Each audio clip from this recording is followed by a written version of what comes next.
ಇದು ದ್ವೇಷವೂ ಅಲ್ಲ, ಪ್ರತಿಕಾರವೂ ಅಲ್ಲ. ಆಗಬಾರದ ಘಟನೆ ಆಗಿಯೇ ಹೋಯಿತು. 5 ಲಕ್ಷದ ಹಠ, ಹೆಂಡತಿಯನ್ನೇ ಮುಟ್ಟಿದ್ದಾನೆಂಬ ಸಂಕಟ. ಮನದೊಳಗೆ ಅಡಗಿತ್ತು ಚೀಟಿ ಕಾಸಿನ ಜ್ವಾಲೆ. ಕೋಪದ ಕೈಗೆ ಬುದ್ಧಿ ಕೊಟ್ಟಿತ್ತು ಕಣ್ಣಾರೆ ಕಂಡ ಕಾಮಲೀಲೆ. ಹಾಸಿಗೆ ಹಂಚಿಕೊಂಡಿದ್ದ ಮನೆಗೆ ಬಂದಿದ್ದ 5 ಲಕ್ಷ ಕಾಸಿಗೆ. ಕಾಮ ಕಂಡ ಕ್ರೋಧದಿಂದ ಕೊಂದು 400 ಪೀಸ್ ಮಾಡಿ ಎಸೆದ ದೊಡ್ಡ ಮೋರಿಗೆ. 3 ದಿನವಾದರೂ ಸಿಗಲಿಲ್ಲ ಒಂದೇ ಒಂದು ಪೀಸ್.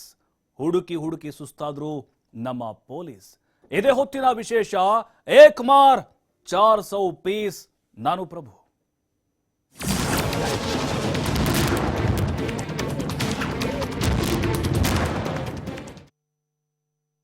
ಇದು ಕೇವಲ ಕೊಲೆಯಲ್ಲ, ಭಯಾನಕ ಭೀಭತ್ಸ.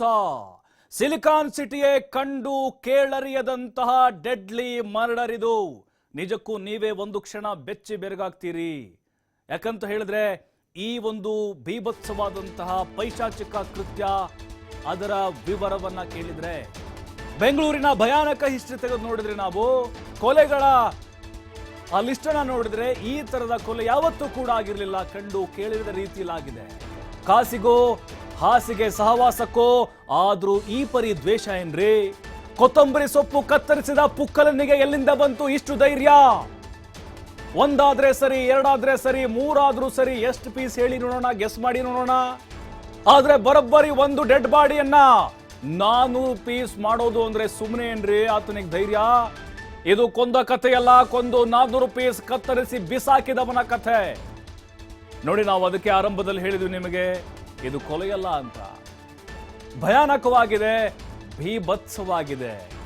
ಕಂಡು ಕೇಳರಿಯದ ರೀತಿಯಲ್ಲಿ ಬರ್ಬರವಾಗಿ ಕೊಲೆಯಾಗಿ ಹೋಗಿದೆ. ನೋಡಿ, ನಾರ್ಮಲ್ ಸಹಜವಾಗಿ ನೀವು ಕೊಲೆಗಳನ್ನ ನೋಡಿರ್ತೀರಿ, ಕೇಳಿರ್ತೀರಿ. ಆದ್ರೆ ಈ ರೀತಿ ಆಗುವುದಾ? ಕಳೆದ ವರ್ಷ ದೆಹಲಿಯಲ್ಲಿ ಆಯ್ತಲ್ವಾ, ಅಫ್ತಾಬು, ಶ್ರದ್ಧಾದು, ಇಡೀ ದೇಶ ಬೆಚ್ಚಿ ಬಿದ್ದಿತ್ತು. ಅದಕ್ಕಿಂತ ಒಂದು ಹೆಜ್ಜೆ ಮುಂದೆ ಹೋಗಿ ಈ ಪೀಸ್ಗಳ ಸಂಖ್ಯೆ ನೋಡಬೇಕು ನಾವು. ಎದೆ ನಡುಗ್ ಹೋಗ್ಬಿಡುತ್ತೆ, ಭಯ ಶುರುವಾಗ್ಬಿಡುತ್ತೆ ನಿಮ್ಗೆ. 400 ಪೀಸ್ ಅನ್ನ ಮಾಡಿದ್ದಾನೆ ಈ ಕೊಲೆಗಡಕ, ಕತ್ತರಿಸಿ ಬಿಸಾಕ್ ಹೋಗಿದ್ದಾನೆ.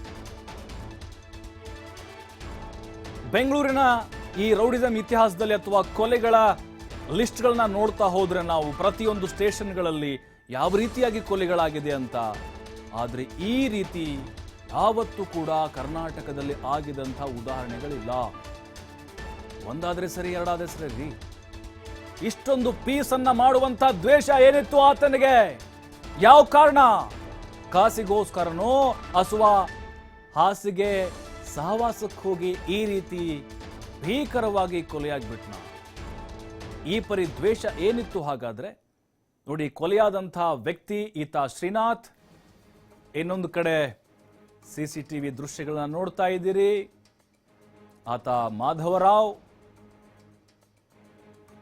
ಆ ಕೊಲೆ ಮಾಡಿ ತುಂಡುಗಳನ್ನ ಪೀಸ್ ಮಾಡಿ ಯಾವ ರೀತಿ ಚೀಲದಲ್ಲಿ ಎತ್ಕೊಂಡು ಹೋಗ್ತಿದ್ದಾನನ್ನು ನೋಡ್ತಾ ಇದ್ದೀವಿ ನಾವು. 2 ಕವರು, ಈ ಡಸ್ಟ್ಬಿನ್ ಕವರ್ ಬರ್ತಾವಲ್ಲ, 2 ಕವರಲ್ಲಿ ಮೊದಲು ಪ್ಯಾಕ್ ಮಾಡಿ ಆಮೇಲೆ ಒಂದು ದೊಡ್ಡ ಕವರ್ನಲ್ಲಿ ಹಾಕೊಂಡು ಹೋಗಿದ್ದಾನೆ. ಕೈಯಲ್ಲಿ ವೇಟ್ ಆಗ್ತಾ ಇದೆ ನೋಡಿ, ಭಾರ ಗೊತ್ತಾಗ್ತಾ ಇದೆ. ಅದನ್ನ ಹೆಂಗೆ ಎತ್ಕೊಂಡು ಹೋಗ್ತಾ ಇದ್ದಾನೆ. ಕೊಲೆಯಾದಂತಹ ಶ್ರೀನಾಥ್ನು ಕೂಡ ನೋಡ್ತಾ ಇದ್ದೀವಿ ನಾವು. ನಿಮಗೆ ಹಂತ ಹಂತವಾಗಿ ಹೇಳ್ತಾ ಹೋಗ್ತೀವಿ ಕೊಲೆ ಹೇಗಾಯ್ತು, ಕಾರಣ ಏನು, ಇವರಿಬ್ಬರಿಗೂ ಏನು ಸಂಬಂಧ, ಏನೇನು ಮಾಡಿದ್ರು ಇವರು, ಇಷ್ಟು ದ್ವೇಷ ಬರಲಿಕ್ಕೆ ಕಾರಣ ಏನು ಅಂತ ಹೇಳಿ. ಅಲ್ಲ, 400 ಪೀಸ್ಗಳನ್ನು ಮಾಡಿದ್ದಾನೆ ಅಂತಂದ್ರೆ ಯಾವ ಭಯ ಇಲ್ಲದೆ, ಅಂಜಿಳದೆ, ಅಳಕಿಲ್ಲದೆ, ಖಂಡಿತವಾಗ್ಲೂ ಇದು ಭೀಭತ್ಸ ಅನ್ನೋದ್ರಲ್ಲಿ ಯಾವುದೇ ಅನುಮಾನ ಇಲ್ಲ. ನೋಡಿ, ದೇಶದ ಬೇರೆ ಬೇರೆ ಕಡೆಗಳಲ್ಲಿ ಇಂತಹ ಕೊಲೆಗಳಾಗಿದ್ದಾವೆ. ಕರ್ನಾಟಕದಲ್ಲೂ ಕೂಡ ಮೊನ್ನೆ ತುಮಕೂರಿನಲ್ಲಿ ಆಯಿತು. ಆದರೆ ಇಷ್ಟರ ಮಟ್ಟಿಗೆ ಆಗಿರಲಿಲ್ಲ. 400 ಪೀಸನ್ನ ಮಾಡಲಿಕ್ಕೆ ಅವನು ಎಲ್ಲಿಂದ ಪ್ರೇರೇಪಣೆಗೊಂಡಿದ್ದ? ಗೂಗಲಲ್ಲಿ ಸರ್ಚ್ ಮಾಡಿದ್ನಾ, ಅಥವಾ ಯಾವುದಾದ್ರೂ ವೆಬ್ ಸಿರೀಸ್ ನೋಡಿದ್ನಾ, ಯಾವುದಾದ್ರೂ ಇಂಗ್ಲಿಷ್ ಮೂವಿ ನೋಡಿದ್ನಾ? ಈಗ ಎಲ್ಲ ಆಯಾಮಗಳಲ್ಲೂ ಕೂಡ ನಮ್ಮ ಪೊಲೀಸರು ತನಿಖೆಯನ್ನು ಮಾಡ್ತಾ ಇದ್ದಾರೆ. ಪೊಲೀಸರೇ ಈ ಒಂದು ವಿಚಾರವನ್ನ ಕೇಳಿ ಶಾಕ್ ಆಗಿ ಹೋಗಿದ್ದಾರೆ. ಯಾಕಂತ ಹೇಳಿದ್ರೆ, ಈ ರೀತಿಯಾಗಿ ಒಬ್ಬ ಮಾನವನನ್ನ, ಒಬ್ಬ ಮನುಷ್ಯನ ಅಥವಾ ಒಬ್ಬ ಸ್ನೇಹಿತನನ್ನ ಜೊತೆಗಿದ್ದಂಥವನನ್ನ 2 ವರ್ಷಗಳಿಂದ ಇಷ್ಟು ಭಯಾನಕವಾಗಿ ಕೊಲೆ ಮಾಡಿ ಪ್ರತಿಯೊಂದನ್ನು ಪೀಸ್ ಮಾಡಿ ಬಿಸಾಕ್ತೇನೆ ಅಂತ ಹೇಳಿದ್ರೆ, ಈಗ ನಾವು ಮಟನ್ ಶಾಪಲ್ಲಿ ಚಿಕನ್ ಶಾಪಲ್ಲಿ ನೋಡಿರ್ತೀವಿ ಹೇಗೆ ಕಟ್ ಮಾಡ್ತಾರೆ ಅಂತ ಹೇಳಿ. ನೀವು ನೆನೆಸ್ಕೊಂಡ್ರೆ ನಿಮಗೆ ಖಂಡಿತವಾಗ್ಲೂ ಕನಸಲ್ಲಿ ಭಯ ಆಗುತ್ತೆ, ನಿಜವಾಗ್ಲೂ ನಿಮಗೆ ನಿದ್ದೆ ಬರಲ್ಲ. ಆ ರೀತಿಯಾಗಿ ಕೊಲೆ ಮಾಡಿದ್ದಾನೆ ಅವನು. ಅಂತಹ ದ್ವೇಷ ಏನಿತ್ತು ನೋಡಿ. ಕಾರಣಾಂತರಗಳಿಂದ ಕೊಲೆ ಆಗಿರೋದನ್ನ ನಾವು ನೋಡ್ತಾ ಇರ್ತೀವಿ, ಕೇಳ್ತಾ ಇರ್ತೀವಿ, ನೀವು ಕೂಡ ಗಮನಿಸ್ತಾ ಇರ್ತೀರಿ.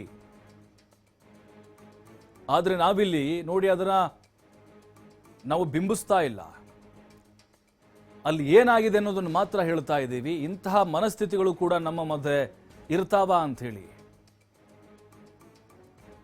ಕೊಲೆ ಆಯಿತು, ಕೊಲೆ ಆದಮೇಲೆ ಏನು ಮಾಡ್ದ? ರಾಡ್ನಿಂದ ಹೊಡಿತಾನೆ. ಮೊದಲು ಜಾಕ್ ರಾಡ್ನಿಂದ ಹೊಡಿತಾನೆ. ಜಾಕ್ ರಾಡ್ನಿಂದ ಹೊಡೆದು ಆಮೇಲೆ ಅವನು ಬೀಳ್ತಂತ, ಬಿದ್ದ್ಬಿಡ್ತಾನೆ ಆಟೋಮೆಟಿಕ್ಲಿ. ಅವನು ಸತ್ತ ಅಂತ ಹೇಳಿ ಇವನು ಪ್ರೂವ್ ಮಾಡ್ಕೊಳ್ತಾನೆ. ಅದಾದ ಮೇಲೆ ಇವನ ರೌದ್ರಾವತಾರ ಶುರುವಾಗುತ್ತೆ. ಅದೇ ಚಾಕುವಿನಿಂದ ಮೊದಲು ರಾಡಲ್ಲಿ ಹೊಡಿತಾನೆ, ಆಮೇಲೆ ಹರಿತವಾದಂಥ ಚಾಕು ತರ್ತಾನೆ, ಮೊದಲು ಕತ್ತು ಸೀಳ್ತಾನೆ, ಆಮೇಲೆ ಕಾಲು ನೋಡಿ, ಮೈ ಜುಮ್ ಅಂತ ಇದೆ, ಭಯ ಶುರುವಾಗ್ತಾ ಇದೆ. ಅವನು ಹೇಗೆ ಕೊಂದಿರಬೇಕು ಅಂತ ಹೇಳಿ ನಿಮಗೂ ಕೂಡ ಈಗ ಬೆವರು ಬರ್ಲಿಕ್ಕೆ ಶುರುವಾಗಿರುತ್ತೆ. ಈ ಕೊಲೆಯ ಪೈಶಾಚಿಕವಾದಂತಹ ಮನಸ್ಥಿತಿಯನ್ನ ಇಮ್ಯಾಜಿನ್ ಮಾಡಿಕೊಂಡು. ಅಷ್ಟು ರಾಕ್ಷಸತನ ಇತ್ತು ಅವನಲ್ಲಿ. ಆ ಕೊಲೆ ಮಾಡುವಾಗಲೂ ಕೂಡ ಕೇಕೆ ಹಾಕ್ತಿದ್ದ, ಅವನು ನಗಾಡ್ತಾ ಇದ್ದ, ಹುಚ್ಚುನ್ ರೀತಿ ಆಡ್ತಾ ಇದ್ದ. ಆ ರಕ್ತ ಕಂಡು ನಾನೇನೋ ಸಾಧನೆ ಮಾಡಿದೆ ಅಂತ ಹೇಳಿ ಮಾಧವರಾವ್ ನೋಡಿ ಹೆಂಗೆ ಹಿಡ್ಕೊಂಡು ಹೋಗ್ತಾ ಇದ್ದಾನೆ, ಯಾವ ಭಯ ಇಲ್ಲದೆ. ಏನೋ ಬ್ಯಾಗಲ್ಲಿ ದೊಡ್ಡದಾಗಿ ತೆಗೆದುಕೊಂಡು ಹೋಗ್ತಾ ಇರಬೇಕು ವಸ್ತುಗಳನ್ನಂತ ಅನ್ಕೊಂಡಿದ್ರು ಎಲ್ಲರೂ ಕೂಡ. ಆದ್ರೆ ಆ ಬ್ಯಾಗಲ್ಲಿರೋದು ಶ್ರೀನಾಥ್ನ ಒಂದೊಂದು ದೇಹದ ಪೀಸ್ಗಳು. ತಲೆ ಕಡೆ ತಲೆ ಒಂದು ಕಡೆ, ಕಾಲುಗಳು ಒಂದು ಕಡೆ, ಬೆರಳುಗಳು, ಕೈಗಳು. ಅದು ಹೇಗೆ ಮನಸ್ಸು ಬಂತ್ರೆ ಈ ದುಷ್ಟನಿಗೆ, ಈ ರಾಕ್ಷಸನಿಗೆ, ಪರಮ ಪಾಪಿಗೆ. ಆಯಿತು, ದ್ವೇಷ ಇದೆ, ಅವ್ರದ್ದೇನೋ ಗಲಾಟೆ ಇದೆ, ಚೀಟಿ ವ್ಯವಹಾರ ಇದೆ, ಅಕ್ರಮ ಸಂಬಂಧದ ಅನುಮಾನಗಳಿದಾವೆ. ಆದರೆ ಈ ಮಟ್ಟಕ್ಕೆ ಕೊಲೆ ಮಾಡೋದ? ನಿಜಕ್ಕೂ ಇಡೀ ಬೆಂಗಳೂರಲ್ಲ, ಕರ್ನಾಟಕವೇ ಒಂದು ಕ್ಷಣ ಬೆಚ್ಚಿ ಬಿದ್ದಿದೆ. ಇದು ಆರಂಭದಲ್ಲಿ ಈ ಘಟನೆ ಬೆಳಕಿಗೆ ಬಂದಿರಲೇ ಇಲ್ಲ. ಈ ರೀತಿ ಕೊಲೆ ಮಾಡಿದ್ದಾನೆ ಅಂತ ಹೇಳಿ. ಈ ದೆಹಲಿಯಲ್ಲಿ ನಡೆದಂತಹ ಕೊಲೆ ಆಯ್ತಲ್ವಾ ಅಫ್ತಾಬ್ದು, ಅದಾದ್ಮೇಲೆ ನಡೀತಾ ಇರುವಂತಹ ಕೊಲೆಗಳು ನಮ್ಮ ಕರ್ನಾಟಕದಲ್ಲೂ ಕೂಡ ಇತ್ತೀಚೆಗೆ ಯಾಕೋ ಬಹಳ ಭಯಂಕರವಾಗಿ ಕೊಲೆಗಳಾಗ್ತಾ ಇದ್ದಾವೆ.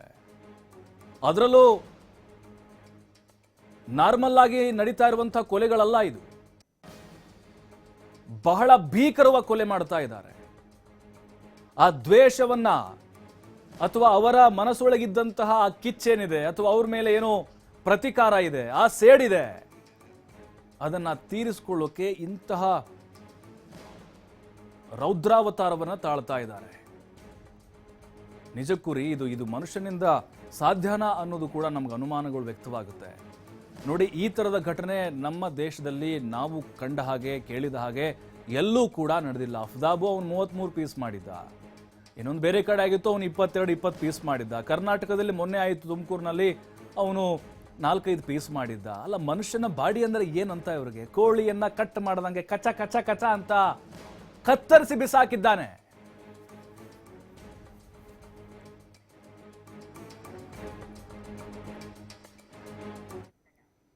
ಹಾಗಾದ್ರೆ ಈಗ ಹೇಳ್ತಾ ಹೋಗ್ತೀವಿ ನಿಮಗೆ, ಏನಾಯ್ತು ಅಲ್ಲಿ, ಆಗಿದ್ದಾದ್ರೂ ಏನು, ಹೇಗೆ ಈ ಒಂದು ಪ್ರಕರಣ ಬೆಳಕಿಗೆ ಬಂತು ಅಂತ ಹೇಳಿ. ಮೊದಲಿಗೆ ಮಿಸ್ಸಿಂಗ್ ಕೇಸ್, ಆಮೇಲೆ ಗೊತ್ತಾಗಿದ್ದು ಪೀಸ್. ಮೊದಲು ಮಿಸ್ಸಿಂಗ್ ಕೇಸು, ಆಮೇಲೆ ಗೊತ್ತಾಯಿತು ಇದು ಪೀಸ್ ಕಥೆ ಅಂತ. ಹೌದು, ಬೆಂಗಳೂರಿನಲ್ಲೊಂದು ಹೃದಯಹೀನ ಮರ್ಡರ್ ಸ್ಟೋರಿ ಇದು. ಕಾಸು ಕೊಟ್ಟ ತಪ್ಪಿಗೆ ಪೀಸ್ ಆದವನ ಮಿಸ್ಟ್ರಿ. ತುಂಡಿನ ಮೇಲೆ ದೇಹ ಬಿಟ್ಟು ತುಂಡು ಮಾಡಿದ ಕೈಮಾ ಮ್ಯಾನ್ ಇವನು, ಕೈಮಾ ಮಾಡ್ತಾರಲ್ಲ ಹಂಗೆ. ಒಂದಲ್ಲ ಎರಡಲ್ಲ, ಅಡಿಯಿಂದ ಮುಡಿವರೆಗೂ 400 ತುಂಡು ರೀ. ಸಿಸಿಟಿವಿ ದೃಶ್ಯ ನೋಡಿದ್ರೆ ಎದೆ ಜಲ್ ಅನ್ನಿಸದೆ ಇರಲ್ಲ ನಿಮ್ಗೆ. ದೊಡ್ಡ ಮೋರಿಗೆ ಹೋಗಿ ಎಸೆದಿದ್ದಾನೆ ಇವನು. 3 ದಿನದಿಂದ ಹುಡುಕ್ತಾ ಇದ್ರೂ ಕೂಡ ಸಿಕ್ಕೇ ಇಲ್ಲ. ಇನ್ನೂ ಒಂದು ಪೀಸು ಸಿಕ್ಕಿಲ್ಲ. ಎಲ್ಲಿ ಬಿಸಾಕಿದ? ಒಂದು ಪೀಸ್ ಆದ್ರೂ ಸಿಗಲಿ ಅಂತ ಹುಡುಕಿ ನಮ್ಮ ಪೊಲೀಸರು ಸುಸ್ತಾಗ್ತಾ ಇದ್ದಾರೆ. ನೋಡಿ, ಮೊದಲಿಗೆ ಮಿಸ್ಸಿಂಗ್ ಕಂಪ್ಲೇಂಟ್ ದಾಖಲಾಗುತ್ತೆ. ಆಮೇಲೆ ಗೊತ್ತಾಗಿದ್ದು ಇದು ಮಿಸ್ಸಿಂಗ್ ಆಗಿ ಪೀಸ್ ಆಗಿರುವಂತಹ ಕಥೆ ಅಂತ. ನಿಜಕ್ಕೂ ನಿಮಗೆ ಒಂದು ಕಡೆ ಭಯ ಆಗ್ತಿದೆ, ಇನ್ನೊಂದು ಕಡೆ ಸಂಕಟ ಆಗ್ತಾ ಇದೆ ಅಂತ ಅನ್ಬೋದು. ಯಾಕಂತ ಹೇಳಿದ್ರೆ ಇಂಥ ಜನ ಇರ್ತಾರನಪ್ಪ, ಇಷ್ಟ ಪೈಶಾಚಿಕ ಬೀಭತ್ಸವಾಗಿ ಕೊಲೆ ಮಾಡ್ರು ಅಂತ ಹೇಳಿ. ಕೈಮಾ ಉಂಡೆ ಇರ್ತಾವಲ್ರಿ, ಹಂಗ್ ಪೀಸ್ ಮಾಡಿದಾನ್ರಿ. ಸಿಸಿಟಿವಿ ದೃಶ್ಯವನ್ನ ನೋಡಿದ್ರೆ ಖಂಡಿತವಾಗ್ಲೂ ನಿಮಗೆ ಇವನೇನಪ್ಪ ಮನುಷ್ಯನ ಅಥವಾ ಮೃಗ ಬೇಡ ಬಿಡಿ, ಪ್ರಾಣಿನೂ ಹಿಂಗ್ ಮಾಡಲ್ಲ. ಇವನು ರಾಕ್ಷಸ ಇರಬಹುದು. ಈ ರಾಕ್ಷಸರು ಇರ್ತಾ ಇದ್ರಲ್ಲ ಅವಾಗೆಲ್ಲ ರಾಮಾಯಣ ಮಹಾಭಾರತ ಕಾಲದಲ್ಲಿ, ಆ ಕರಳುಗಳನ್ನ ಹೊಟ್ಟೆ ಬಗುದು ಕೊರಳಲ್ಲಿ ಹಾಕುತ್ತಿದ್ರಲ್ವಾ, ಅದಕ್ಕಿಂತ ಬಹಳ ಭಯಂಕರವಾಗಿ ಕೊಲೆ ಮಾಡಿದ್ದಾನೆ. ಒಂದಲ್ಲ ಎರಡಲ್ಲ, 400 ತುಂಡುಗಳು. ಯಾಕಂತ ಹೇಳಿದ್ರೆ ಆತ ಹೇಗೆ ಕೊಲೆ ಮಾಡಿದ್ದಾನೆ, ಅವನ ಮನಸ್ಥಿತಿ ಹೇಗಿತ್ತು, ನಿಮ್ಮ ಮಧ್ಯೆ ಇರುವಂತಹ ಜನ ಹೆಂಗಿರ್ತಾರೆ ಅನ್ನೋದನ್ನು ಹೇಳ್ತಾ ಇದ್ದೀವಿ ಅಷ್ಟೇ ನಿಮಗೆ. ಮಾಧವರಾವ್ ಕೊಲೆ ಮಾಡಿದಂಥ ಆರೋಪಿ, ಕೊಲೆಯಾದವನು ಶ್ರೀನಾಥ್ ಆಗಿದ್ದಾನೆ. ಇಬ್ಬರು ಫೋಟೋ ನೋಡ್ತಾ ಇದ್ದೀರಿ. ಮಧ್ಯಭಾಗದಲ್ಲಿ ನೋಡಿ ಪೀಸ್ಗಳನ್ನು ಹುಡುಕ್ತಾ ಇದ್ದಾರೆ. ಬೆಂಗಳೂರಿನಲ್ಲಿ ನಮಗೆ ಗೊತ್ತಾಗೋದು ಎಲ್ಲ ಕಡೆಗಳಲ್ಲೂ ಕೂಡ ದೊಡ್ಡ ಮೋರಿಗಳಿದ್ದಾವೆ. ಎಲ್ಲಿ ಸಿಗ್ಬೇಕ್ರಿ ಅಲ್ಲಿ ಪೀಸ್ಗಳು? ಎಲ್ಲ ಕಡೆ ಹುಡುಕಾಡ್ತಾ ಇದ್ದಾರೆ. ಸ್ಮೆಲ್ಲು ಕೂಡ ಗೊತ್ತಾಗಲ್ಲ ಅಲ್ಲಿ. ಯಾಕಂದ್ರೆ ಮೊದಲೇ ಗಬ್ಬು ಸ್ಮೆಲ್ಲು, ಚರಂಡಿ ಅಂತ ಹೇಳಿದ್ರೆ ಎಲ್ಲ ತ್ಯಾಜ್ಯ ಎಸ್ತಿರ್ತಾರೆ. ಅದರಲ್ಲೂ ಈ ದೇಹದ ಕೊಳೆತ ಸ್ಮೆಲ್ ಅಂತೂ ಕೂಡ ಕಂಡು ಹಿಡಿಯಕ್ಕೆ ಬಹಳ ಅಸಾಧ್ಯ. ಇನ್ನು ಸ್ವಲ್ಪ ದಿನಗಳ ಕಾಲ ಹೋಗ್ಬೋದು ಅಂತ ಅನಿಸ್ತಾ ಇದೆ. 3 ದಿನ ಆಯಿತು, ಒಂದು ಪೀಸು ಕೂಡ ಪೊಲೀಸರಿಗೆ ಸಿಕ್ಕಿಲ್ಲ. ನಿರಂತರವಾಗಿ ಹುಡುಕಾಟ ನಡೆಸ್ತಾ ಇದ್ದಾರೆ. ಆ ಮೋರಿಯಲ್ಲಿ ಮೂಲೆ ಹುಡುಕ್ತಾ ಇದ್ದಾರೆ ನೋಡಿ. ಅದು ಎಲ್ಲೆಲ್ಲಿ ಎಷ್ಟೆಷ್ಟು ಪೀಸ್ಗಳನ್ನು ಎಸೆದಿದ್ದಾನೋ ಗೊತ್ತಿಲ್ಲ. ಈ ಕಾರಣ ಅಂತ ಹೇಳಿದ್ರೆ ಸಾಕ್ಷಿಗಳನ್ನು ನಾಶ ಮಾಡಲಿಕ್ಕೋಸ್ಕರ ಈ ರೀತಿ ಮಾಡ್ತಾರೆ. ನಾನು ಕೊಂದೇ ಇಲ್ಲ. ಈಗ ಕೋರ್ಟ್ ಕಟಕಟೆಯಲ್ಲಿ ನಿಂತಾಗ ಸಾಕ್ಷಿ ಕೇಳುತ್ತೆ ಸಹಜವಾಗಿ ಪೊಲೀಸರಿಗೆ. ಬಟ್ ಈಗ ಆ ಸಾಕ್ಷಿ ಕೇಳಿದಂತಹ ಸಂದರ್ಭದಲ್ಲಿ ಒಂದು ಪೀಸನ್ನು ಕೂಡ ಉಳಿಸಬಾರ್ದಪ್ಪ. ಆ ರೀತಿಯಾಗಿ ಆ ವ್ಯಕ್ತಿಯ ಗುರುತೇ ಪತ್ತೆ ಆಗಬಾರ್ದು.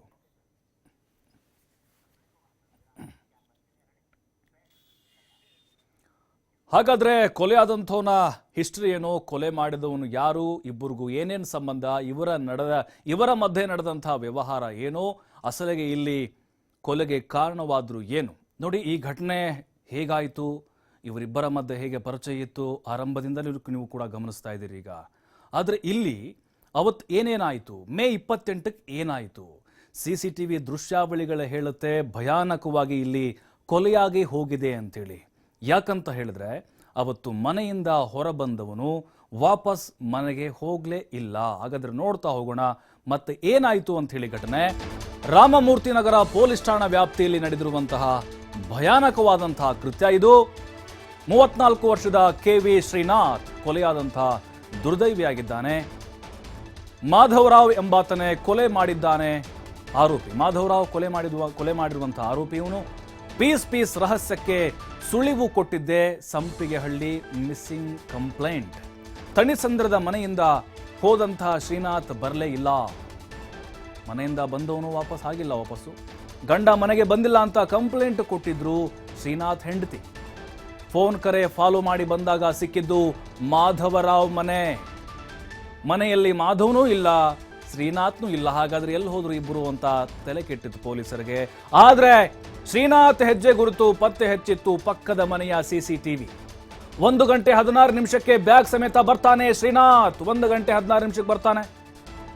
ಆದ್ರೆ ವಾಪಸ್ ಶ್ರೀನಾಥ್ ಬಂದಿರೋ ವಿಡಿಯೋನೇ ಇಲ್ಲ ನೋಡಿ. ವಾಪಸ್ ಆತ ಮನೆಯಿಂದ ಆಚೆ ಬರೋ ವಿಡಿಯೋ ಇಲ್ಲ. ಸಿಸಿಟಿವಿ ಫುಟೇಜ್ ಹೇಳುತ್ತೆ ನಿಮಗೆ. ನೋಡ್ತಾ ಇದ್ದೀರ ದೃಶ್ಯಗಳನ್ನ. ಇವನು ಬ್ಯಾಗ್ ಹಾಕೊಂಡಿದ್ದಾನಲ್ಲ, ಇವನು ಶ್ರೀನಾಥ್ ಕೊಲೆಯಾದವನು. ಅವನು ಹಿಂದ್ಗಡೆಯಿಂದ ಬರ್ತಾನಲ್ಲ, ಅವನು ಮಾಧವರಾವ್ ಕೊಲೆ ಮಾಡಿದವನು. ನೋಡಿ ಬ್ಯಾಗ್ ಹಾಕೊಂಡು ಆಚೆ ಬರ್ತಿರುವಂತಹ ದೃಶ್ಯ. ಅಂದ್ರೆ 2-3 ಸಲ ಒಳಗಡೆ ಹೋಗೋದು ಬರೋದು ಮಾಡಿದ್ದಾರೆ. ನಿಮಗೆ ಇನ್ನೊಂದು ತೋರಿಸ್ತೀನಿ ನೆಕ್ಸ್ಟ್. ಮೊದಲಿದು ನೋಡಿ, ಇಬ್ಬರೂ ಕೂಡ ಬರ್ತಾ ಇರೋದನ್ನ ನೋಡ್ತಾ ಇದ್ದೀವಿ ನಾವು. ಬ್ಯಾಗ್ ಹಾಕಿದವನು ಕೊಲೆಯಾದಂತಹ ದುರ್ದೈವಿ ಶ್ರೀನಾಥ್, ಅವನ ಹಿಂದೆ ಬರ್ತಾನಲ್ಲ ಅವನು ಮಾಧವರಾವ್. ಅಂದರೆ ಮಧ್ಯಾಹ್ನದ ಸುಮಾರಿಗೆ ಈತ ಮಾಧವರಾವ್ ಮನೆಗೆ ಬಂದಿದ್ದ. KR ಪುರಂನಲ್ಲಿ ಈತನ ಮನೆ ಇದೆ. ಹಣದ ವ್ಯವಹಾರಕ್ಕೆ ಸಂಬಂಧಪಟ್ಟಂತೆ ಇಬ್ಬರ ನಡುವೆಯೂ ಕೂಡ ಕಿತ್ತಾಟಗಳು ಆಗಾಗ ನಡೀತಾ ಇತ್ತು.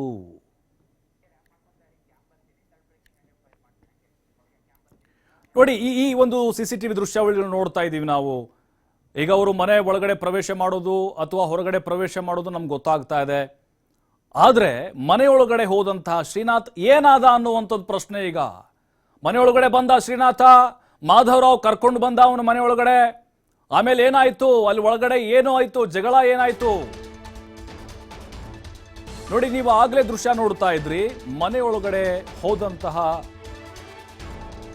ಶ್ರೀನಾಥ್ದು ಅಸಲಿಗೆ ಅವತ್ತು ರಾತ್ರಿ ಮಾಧವ ಕೊಂಡೊಯ್ದ ಬ್ಯಾಗ್ನಲ್ಲಿ ಏನಿತ್ತು ಹೇಳಿ, ನಿಮಗೆ ಗೊತ್ತು.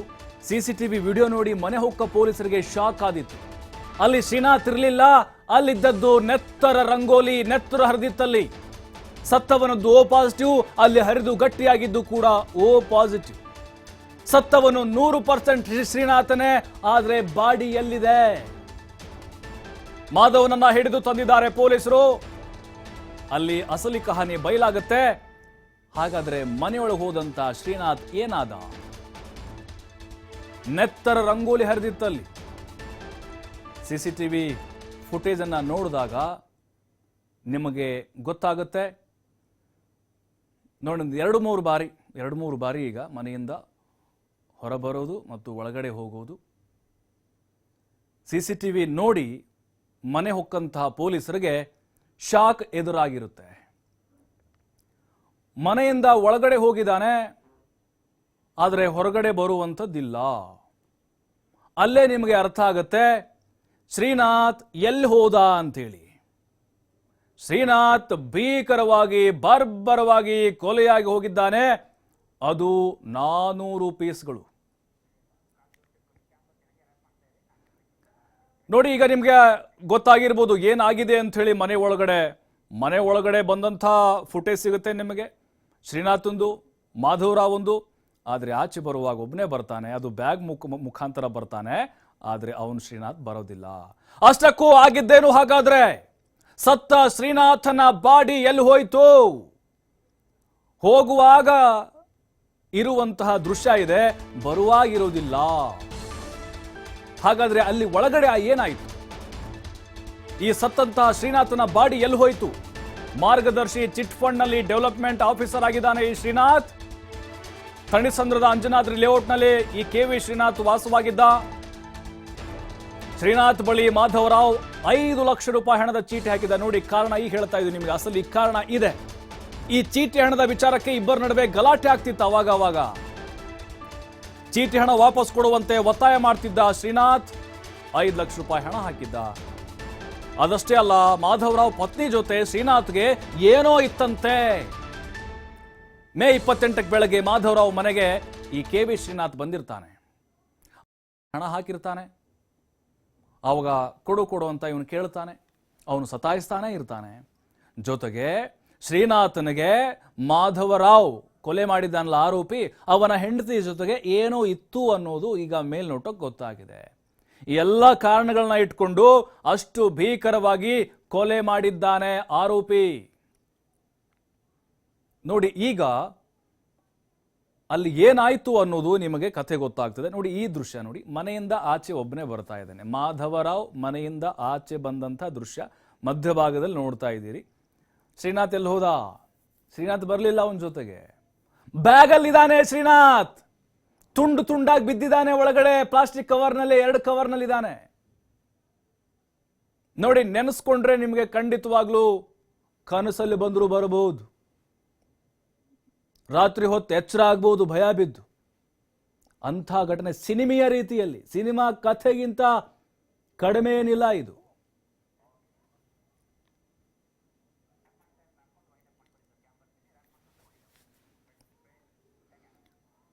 ನೋಡಿ, ನಿಜಕ್ಕೂ ಈ ಒಂದು ಘಟನೆ ಇದೆ ಅಲ್ವಾ, ಇಡೀ ರಾಜ್ಯವನ್ನ ಬೆಚ್ಚಿ ಬೀಳಿಸಿದೆ. ಈಗ ಆ 400 ಪೀಸ್ಗಳನ್ನ ಮಾಡಿ ಆತ ಬೇರೆ ಬೇರೆ ಕಡೆ ಮೋರಿಗಳಿಗೆ ಎಸೆದು ಬಂದಿದ್ದಾನೆ. ಮಂಗಳೂರಿನಿಂದ ಒಂದು ತಜ್ಞರ ತಂಡ ಕೂಡ ಬಂದಿದೆ, ಹುಡುಕಾಟ ನಡೆಸ್ತಾ ಇದೆ. ಹಾಗಾದ್ರೆ ಆ ಪೀಸ್ಗಳು ಸಿಗ್ತಾವಾ ಇಲ್ವಾ, ಅಥವಾ ಅಲ್ಲೇ ಎಲ್ಲಾದ್ರೂ ಹುದಿಗೆ ಹೋಗುತ್ತಾ? ಸಾಕ್ಷ್ಯ ನಾಶ ಮಾಡುವಂಥ ಪ್ರಯತ್ನ ಕೂಡ ಈತನಿಂದ ಆಗಿದೆ. ಈಗ ಆತನನ್ನ ಕಳೆದುಕೊಂಡಂಥ ಅವನ ಕುಟುಂಬ ಕೂಡ ಈಗ ಅನಾಥವಾಗಿದ್ದಾರೆ. ನೋಡ್ಬೇಕು ಈಗ ಮುಂದಿನ ದಿನಗಳಲ್ಲಿ ಆತನ ಒಂದು ಬಾಡಿ ಈಗ ಪೀಸ್ ಏನು ಮಾಡಿದ್ದಾನೆ ಅದು ಸಿಗುತ್ತಾ ಇಲ್ವಾ. ನಿಜಕ್ಕೂ ಇಂಥ ಒಂದು ಘಟನೆ ನಮ್ಮ ಸಮಾಜಕ್ಕೆ ಒಂದು ರೀತಿ ಕಳಂಕ ಅಂತ ಹೇಳೋಕ್ಕಾಗಲ್ಲ, ಬಟ್ ಭಯದ ವಾತಾವರಣವನ್ನು ಸೃಷ್ಟಿ ಮಾಡಿದ್ದಾವೆ. ನಮ್ಮ ಮನುಷ್ಯನ ಮನಸ್ಥಿತಿ ಎಷ್ಟು ಕ್ರೂರವಾಗಿದೆ ಅನ್ನೋದಕ್ಕೆ ಈ ಘಟನೆ ಪ್ರಮುಖವಾದಂಥ ಸಾಕ್ಷಿಯಾಗಿ ನಿಲ್ಲುತ್ತೆ.